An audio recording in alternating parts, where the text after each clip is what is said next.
Beset by numerous foes, concealed along the way, we must those enemies oppose, endeavour, work and pray. They watch but to devour, like ravening beasts of prey. If we in an unguarded hour but cease to work and pray, then may we ever heed the warning God has given, so that we may in safety tread the road that leads to heaven. By Fatima Elizabeth Cates.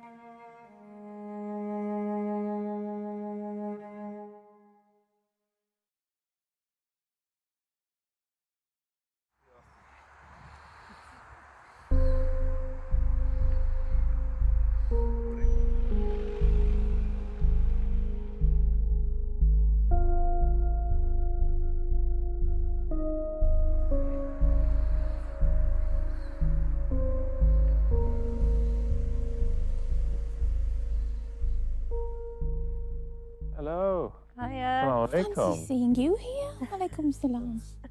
How are you? Alhamdulillah, how are you? I'm very Good, well, thank yeah, you. very well. So we're here, as you know, visiting Liverpool, and we've learned a lot about Abdullah Quilliam, and we've learned a lot about his connection to our ancestor, We have. Robert Rashid Stanley. Would you be kind enough to tell us about your journey to Islam and why you became Muslim? Yes, I think my first exposure to Muslims was I went on a trip with my school to the Middle East, and one of the places we visited was Palestine, and we went to Egypt and a number of countries. It made such an impact on me, but it was kind of dormant for a few years. It was like a seed that was planted because it was all new to me. I was impressed by the Muslims that I had met, the few. So even though I'd not read anything myself, I saw that light that attracted me. And so at 30, yeah, I became Muslim. So, and it's been 23 years. How long have you been Muslim? I've been Muslim a little longer than you, so yeah, we're talking well into the 4th decade now. Wow.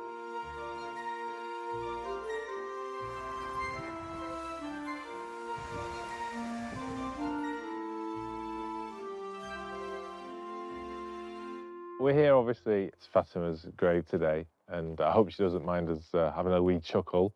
I'm sure she'd be delighted to have some Well, visitors. I hope so. But perhaps you could tell us a little bit more about Fatima and what she was, you know, like as a person, and how you learnt about her and what inspired you to learn more. I first was introduced to Fatima through Professor Ron Jeeves's book, as many of us were, and there was just a small piece of information about Fatima.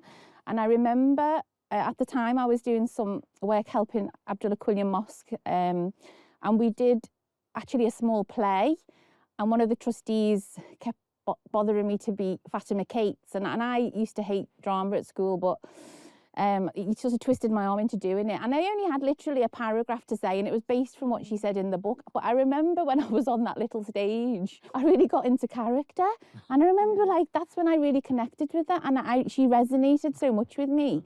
So from that, obviously then I met Hamid Mahmoud. So he said to me, I've actually got a madrasa called Fatima Cates, and I was like astounded and really happy that they named it after a convert.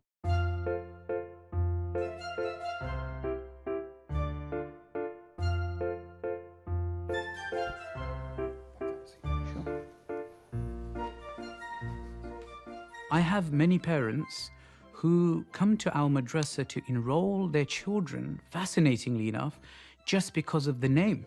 And in our archery club, we try and encapsulate the best of the Muslim tradition through the elegant name Fatima, and also the best of the English traditions through the elegant name of Elizabeth, and creating for the children an environment and space which enables them to experience prophetic consciousness as it would have been during the time of Prophet Muhammad sallallahu alaihi wasallam.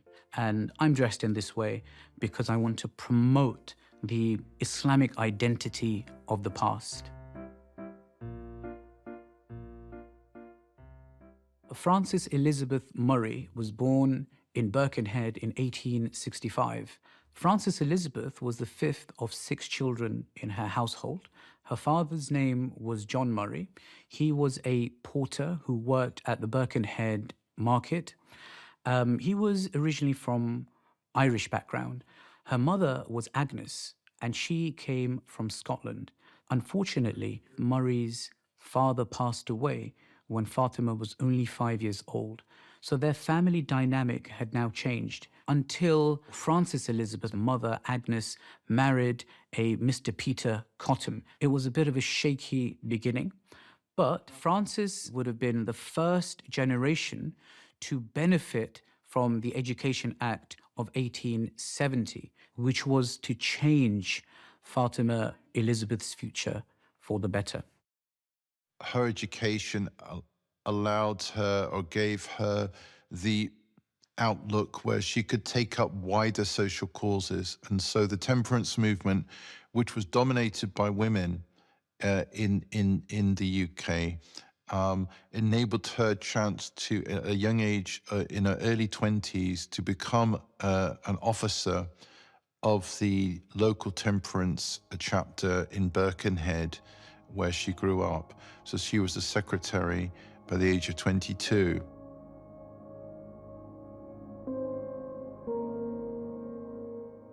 She was invited to attend a Quilliam lecture when he spoke in Birkenhead, and he gave her a copy of his Quran to read. She took the Quran home, where she got in serious trouble with her parents. When Fatima's mother saw her reading a Quran, she just said, "What are you doing with that book?" And she went to take it off her. Elizabeth replies, "This is the Mohammedan Bible." Agnes responds by saying, "I do not want this book in my house. Take this away from here. I shall burn the book." And Frances says, "How do I know if it's an evil book or not if I haven't even read a page from it yet?" And ran into her room, locked her door, and then she sat down in the quiet and in the calm and in the peace, where she opened the pages of the English translation of the Quran, and she read it from cover to cover in English. And July of 1887, she accepted Islam. This was just the beginning of her trials and her struggles for being a Muslim, for her identity as a Muslim. She was locked up in her room. She was not allowed to leave the house. In Liverpool, the white working classes had this terrible idea of Islam.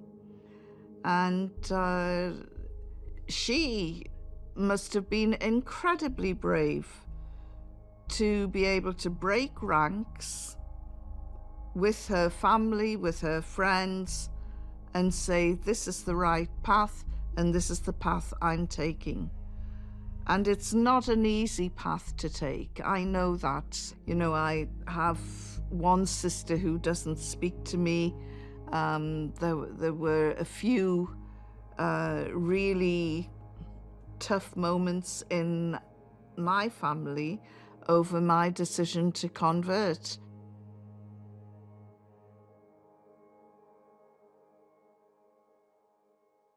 When she was able to leave the house, they would meet at Mount Vernon Street.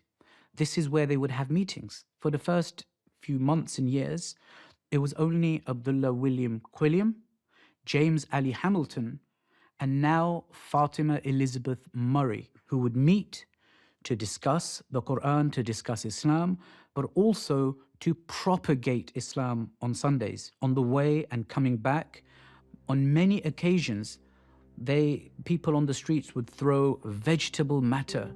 They would throw rubbish at her. Once the word went round locally that this heretical Church of Islam, these Mohammedans were meeting in a Christian city, they would at times physically assault the tiny number of converts.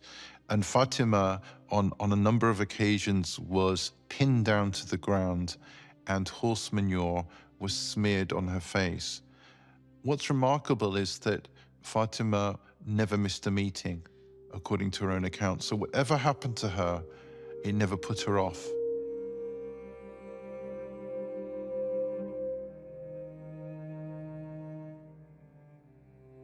And worst of all, ultimately, after a number of years, when the landlord became aware of what was happening on his premises, he then gave them notice to leave. And that's where they found and established the very first mosque of England at number 8 to 10 Brougham Terrace. And they moved in the 20th of December, 1889. She was the first female convert at the hands of Abdullah Quilliam, and she's extremely active with Quilliam and becomes the first treasurer of the Liverpool Muslim Institute, which was the organization he established formally. And this would have been unheard of in Victorian Britain. I think it was 1958 before Barclays had their first female bank manager. So to give a woman the responsibility of being a treasurer for a movement was something quite astonishing.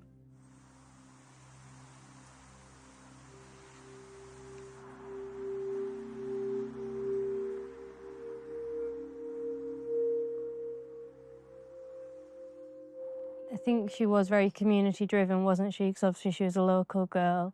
And I think the fact that the mosque was so centred around community activism and looking after the community, whether they were Muslim or not, probably obviously came from Quilliam's own personal beliefs and opinions on society. But I'm guessing Fatima also had a probably big influence in that as well. And to, you know, for Quilliam to put his trust in her and say that I know you're smart enough, I know you're capable enough. Well, for him to give that position to a woman at the time is very astonishing. So she must have been a remarkable person for him to, you know, ignore what others would have said about that. Yeah, I feel Fatima is a great role model.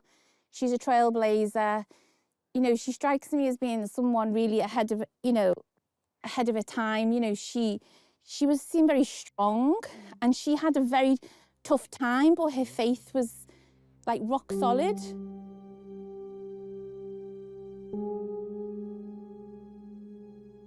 Her parents managed to, or they think that they have got her away from this new way of life by marrying her, but she succeeds in converting her husband and also converting her sisters. And you'd think it would be a happy life, but very quickly he turns out to be an abuser. He's beating her up, he's locked her up. At one point, you know, Quilliam and Clara, her sister, they come and they rescue her.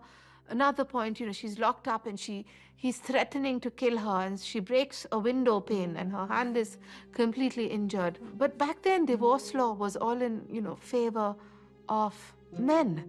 And Fatima knew, again, from her readings of the Quran, that this was not in line with Islamic practice.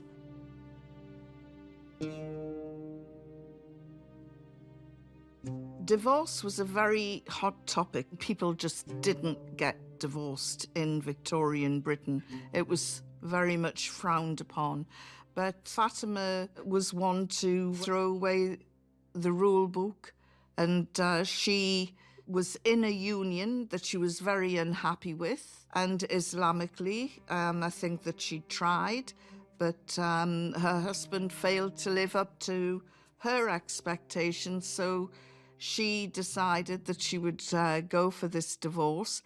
It was very tough, and I think this also influenced Abdullah Quilliam to look at the divorce laws and try and reform divorce in Britain.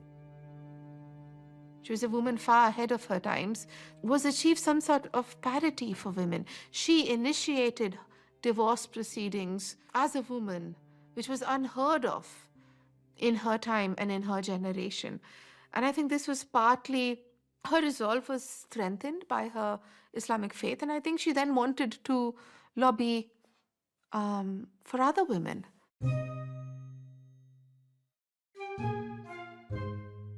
When the Liverpool Muslim Institute started out, once it came to international attention in around about 1890, it was really the Indian Muslims who really began to support the Liverpool Muslims. So they sent a lawyer called Rafiuddin Ahmed.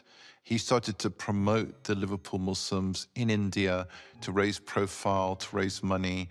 They ran a campaign against a play in London on the life of the Prophet, which they sought to have banned. Fatima, in particular, was trusted by Rafiuddin Ahmed to write a number of articles about the community, to kind of put it on a sound footing, and she was trusted to present a true account of the number of converts who actually had converted, and she leaves us a very invaluable account of the first 40 converts in the community, based on the members' Book of Allegiance. So it's a really precious document, because the original Allegiance book no longer survives. Fatima Elizabeth was also representing the mosque to the Ottoman Trade Council, but also the Syrian traders that came to Manchester and accompanied Abdullah Quilliam in speaking to them. After meeting the Syrian traders, she embarks on a journey on a ship called the Anubis, and she accompanies some of the early convert Muslimas all the way. Now, it's a speculation. She could have gone to Alexandria, could have gone to Syria or Damascus or Beirut, maybe the Holy Lands in Jerusalem, Al-Aqsa, Al-Quds. We cannot really tell, but she was there for over 3 to 5 months.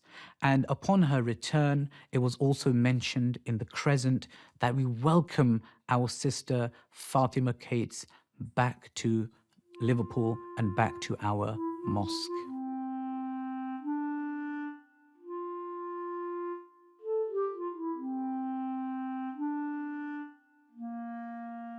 Going back to what you said about how she was educated, obviously I think she was able to go to school under the 1870 Act of Education.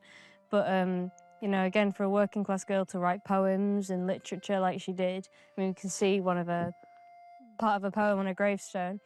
And I read that poem earlier, and it seemed, at first it was quite a depressing, you kind of get quite a depressing sense of it.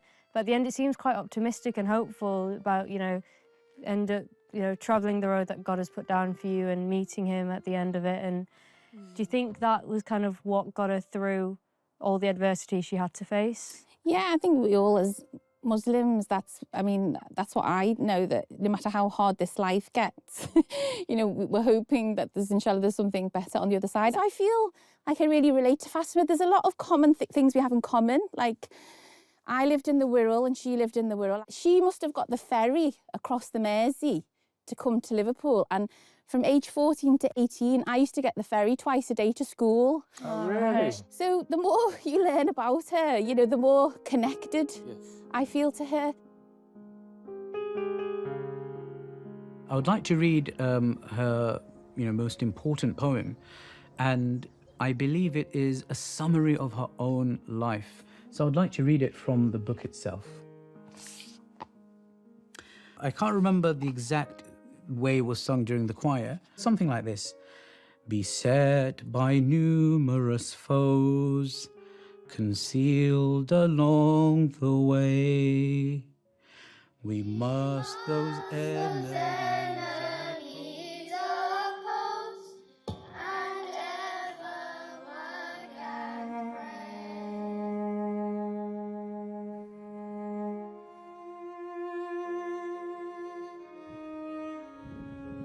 Some 10 days prior to her demise, she contracted a severe cold.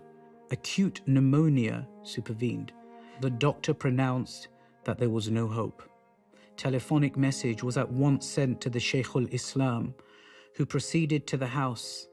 Sister Cates was perfectly conscious and expressed him her wish to be buried as a Muslim, as she would die in faith she had embraced, and further desired him to conduct the funeral services over her grave and to be guardian to her little boy. A few moments before she died, our sister raised the index finger of her right hand and slowly but clearly repeated the kalima in Arabic. Then putting her hand in that of the Sheikh, she smiled a sweet smile and said, "Goodbye, it is all over."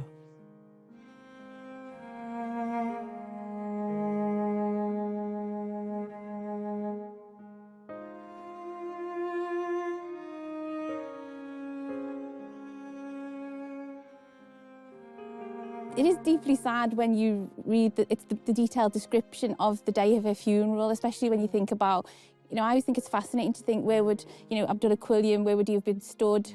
Where would her son have been stood? He lost his mum. He was quite young, wasn't he? Yeah, he was a young boy, and her mum, she was burying a daughter, and, it's really atmospheric, isn't it? There's also rumours that Quilliam and Fatima were married. Obviously, I don't know if that's proven. Do you have any opinion on whether that's true? It's interesting. That really only came to light. She leaves, doesn't she, the mosque, the community in Liverpool for, I think, the last few years of her life, and she goes to live in the Wirral in a place called West Kirby. It's been suggested that Quilliam probably may have set her up to live there, and, that was his child. But we don't know. We don't have any concrete evidence that they did get married, but it suggests that. The main clue that started us on the journey that led to our conclusion, me and my co-author, Hamid Mahmoud, the conclusion that Abdullah Quilliam married Fatima as his secret third wife, was a discrepancy in dates. And there's a lot of evidence that points to Quilliam as the father. The name on the birth certificate is Hubert Halim Cates Quilliam. Hubert Halim is treated as an equal beneficiary in Quilliam's will, alongside all of his other children.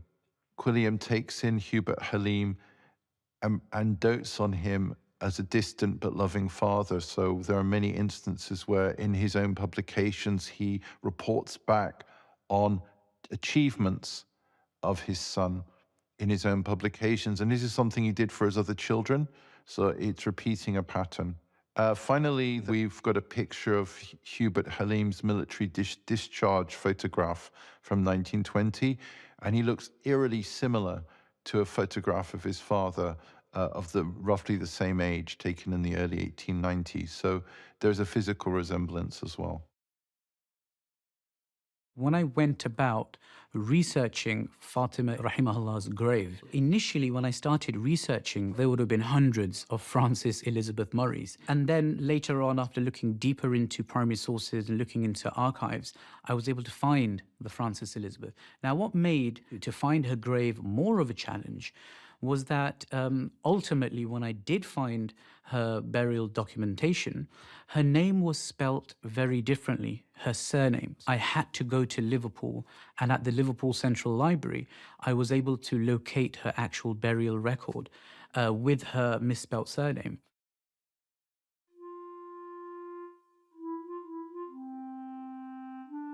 I found her grave number to be 418 in the Anfield Cemetery, where Fatima Elizabeth Cates, rahimahullah, lay in peace.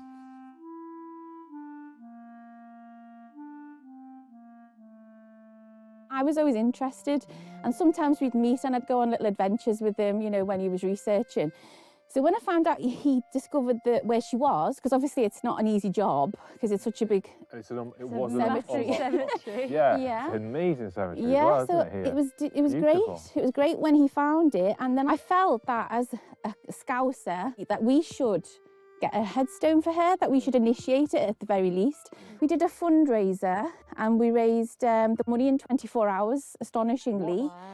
Yeah, because people from all over the world were fascinated, and because of people like Yahya Bet, who's a historian, he obviously has a lot of followers, heard about it. Okay, so I think before we leave today, we should just close in the traditional way, and that's by saying the opening chapter of the Quran. Bismillah ar-Rahman ar-Rahim. Alhamdulillahi Rabbil Alameen. Ar-Rahman ar-Rahim. Maliki Yawmiddin. إياك نعبد وإياك نستعين اهدنا الصراط المستقيم صراط الذين أنعمت عليهم غير المغضوب عليهم ولا الضالين آمين.